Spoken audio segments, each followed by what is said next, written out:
There's a ghost town in California where stealing even a single rock can ruin your life.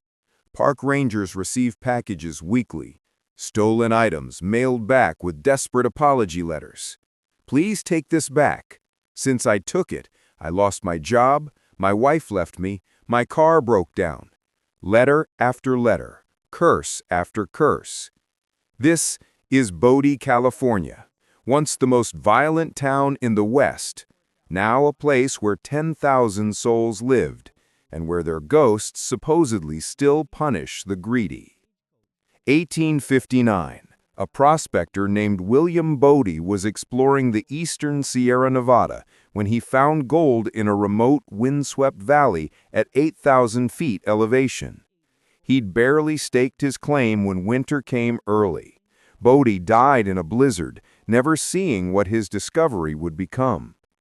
The camp that formed was named after him, but somewhere along the way, Bodie became Bodie. His legacy? A name on a town he never lived to see. For nearly 20 years, Bodie remained insignificant, a few dozen miners scratching out modest profits while bigger strikes drew thousands to other Sierra camps. Then, in 1876, everything changed. The Standard Company discovered a massive gold-bearing ore body, not surface gold you could pan, deep, rich quartz veins that required industrial-scale mining. Investment flooded in, engineers arrived, town planners laid out streets, and people, thousands of people, descended on Bodie like locusts. By 1879, Bodie had transformed from a backwater camp into a major city. 7,000 to 10,000 people crammed into this high-altitude valley. Over 2,000 buildings, 30-plus mines, more than 100 stamps in various mills, pounding ore 24 hours a day. The town had everything: banks, hotels, churches, a school, telegraph service, a Wells Fargo office, 4 volunteer fire companies, and multiple newspapers documenting the chaos. But Bodie's real reputation came from violence. Contemporary observers called it one of the meanest and most violent towns in the American West. Shootings were routine. Robberies happened daily. Stagecoach holdups were practically scheduled events. The phrase, "bad man from Bodie," entered Western folklore, a mythical figure of pure lawlessness, celebrated in tall tales and news stories as a gun-slinging bully without conscience. The most famous story? A little girl whose family was moving to Bodie. She supposedly wrote in her diary, "Goodbye, God, I'm going to Bodie." That one sentence captured what everyone believed. Bodie was a place where God didn't dare go, where hell had a zip code, where fortunes were made and lives were cheap. And for a few glorious blood-soaked years, it thrived. But gold towns don't last. By 1879, Bodie's boom had peaked. The easy, high-grade ore was gone. Veins were getting deeper, harder to reach, less profitable. Between 1881 and 1882, major mines began failing. Investment dried up. Then fire swept through parts of the business district, destroying buildings that would never be rebuilt. The 1880 census counted 5,417 residents. By 1890, just 779 remained, an 85% population loss in a decade. There was a brief revival in the 1890s, new technology, fresh capital, but it couldn't recapture the glory years. By 1915, newspapers were calling Bodie a ghost town.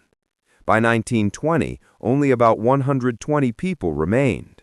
The last significant mine closed in 1942, ending over 80 years of operation. Then, in 1932, catastrophe. A devastating fire consumed much of what remained of the business district. Bodie wasn't just abandoned, it was destroyed. Of the thousands of structures that once stood here, only about 5% survived. In 1962, California acquired Bodie and established it as a state historic park. But they made an unusual decision. They wouldn't restore it. They would preserve it in arrested decay, stabilized but not restored, frozen in time, slowly weathering away. The result is haunting. Buildings look like their occupants just stepped out for a moment. Kitchens have dishes, saloons have bottles. The general store still has merchandise on the shelves from the 1940s. The Methodist church stands alone on a hill overlooking what remains, a symbol of the God that little girl said goodbye to. The cemetery tells the real story. Look at the dates, the ages. So many died young, so many died violently. And everywhere the artifacts of abandonment. Cars that will never run again, equipment that will never process ore, buildings that will never house families.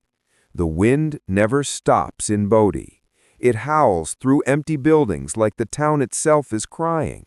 Some say it carries voices, the ghosts of 10,000 people who once made this hell their home. And then there's the curse. Take something from Bodie and bad luck follows. Rangers receive packages weekly, stolen items mailed back with desperate apology letters. Please take this back. Since I took it, I lost my job, my wife left me, my car broke down. Superstition? Maybe. Or maybe Bodie's ghosts are still as mean as the living residents once were. Bodie burned bright for barely a decade. 10,000 people chased gold to 8,000 feet, built a city in a place humans weren't meant to live, and created hell on earth. Now only ghosts remain. And a warning, take nothing, disturb nothing. Some places demand respect. Bodie's story is a reminder that even the wildest, most violent boom can't last forever. What remains is silence, dust, and legends that refuse to die. Thank you so much for watching this journey into one of the West's most infamous ghost towns. If this story of violence, fortune, and curse has captivated you, please hit that like button. It helps keep these incredible historical tales alive. And don't forget to subscribe and ring that notification bell so you never miss our explorations of ghost towns, forgotten histories, and the haunted places that shaped America. Drop a comment below. Do you believe in the Bodie curse? Would you risk taking something from a ghost town? And if you visited Bodie, tell me about your experience. I read every single comment. Thanks again for being here. Until next time, remember, take only photographs, leave only footprints, and never anger the ghosts.